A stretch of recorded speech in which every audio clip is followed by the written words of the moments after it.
Kamareddy master plan రద్దు చేసేంత వరకు వెనక్కి తగ్గేదిలని రైతు జేఏసీ నేతలు చెబుతున్నారు. తాజాగా మాస్టర్ ప్లాన్ రద్దు కోరుతూ హైకోర్టును ఆశ్రయించారు. మాస్టర్ ప్లాన్ను వ్యతిరేకిస్తూ పలువురు రైతులు హైకోర్టులో పిటిషన్ దాఖలు చేశారు. ఇప్పటికే మున్సిపల్ కమిషనర్కు లాయర్ ద్వారా కొంతమంది రైతులు నోటీసులు ఇచ్చారు. మాస్టర్ ప్లాన్ పరిసర ప్రాంతాల్లోని 8 గ్రామాల్లో 2170 ఎకరాల సాగు భూములు పారిశ్రామిక జోన్లోకి చేర్చేందుకు ప్రభుత్వం చేస్తున్న ప్రయత్నాలు వెనక్కి తీసుకోవాలంటూ పట్టణ పరిధిలోని రైతులు కొద్ది రోజులుగా ఆందోళన చేస్తున్నారు. వివిధ దశల్లో నిరసనలు ఉధృతం చేసినా ఈ వ్యవహారంపై ప్రభుత్వం స్పష్టమైన ప్రకటన చేయకపోవడంతో న్యాయస్థానాన్ని వారు ఆశ్రయిస్తున్నారు. మరోవైపు రైతులకు మద్దతుగా ఆందోళనకు దిగిన బీజేపీ రాష్ట్ర అధ్యక్షుడు బండి సంజయ్, బీజేపీ నేతలు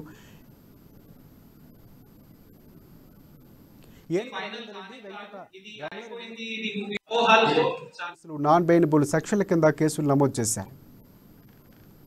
ఇంకా స్పష్టంగా డ్రాఫ్ట్ మాస్టర్ ప్లాన్ అంటే దానికి అర్థం ఏంటి అండ్ దానికి ప్రణాళిక పద్ధతి ఏమో అది ఇంకా స్పష్టంగా చెప్పడానికి ఇప్పుడు ఇది నిర్వహిస్తున్నారు. సో మొదటి అంశం ఏంటంటే ఇది డ్రాఫ్ట్ మాస్టర్ ప్లాన్ మన కామారెడ్డి పట్టణానికి 61.55 స్క్వేర్ కిలోమీటర్ ఏదైనా ఏరియా ఉందో దాన్ని కవర్ చేస్తూ ఒక ప్రణాళిక, ఇది ముసాయిదా, ఒక ప్రతిపాదన ఇది ఉంది. సో దీనికి మన ఒక జియో 199 ద్వారా 1 నవంబర్ రోజున ఇది ఒక జియో ప్రకటన అయింది. దానికి పబ్లిష్ చేసి 13th.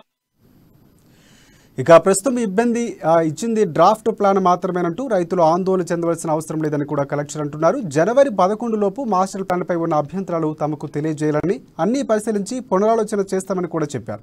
భూములు పోతేనే భయం రైతులకు వద్దన్నారు. పంట పొలాల్లో ఇండస్ట్రియల్ జోన్ పెట్టడం లేదని, ముసాయిదాలో మార్పులు చేర్పులు ఉంటాయని చెప్పారు.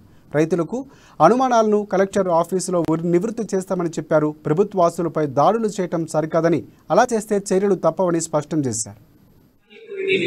సో మొదటి అంశం ఏంటంటే ఇది డ్రాఫ్ట్ మాస్టర్ ప్లాన్ మన కామారెడ్డి పట్టణానికి 61.55 స్క్వేర్ కిలోమీటర్ ఏదైనా ఏరియా ఉందో దాన్ని కవర్ చేస్తూ ఒక ప్రణాళిక, ఇది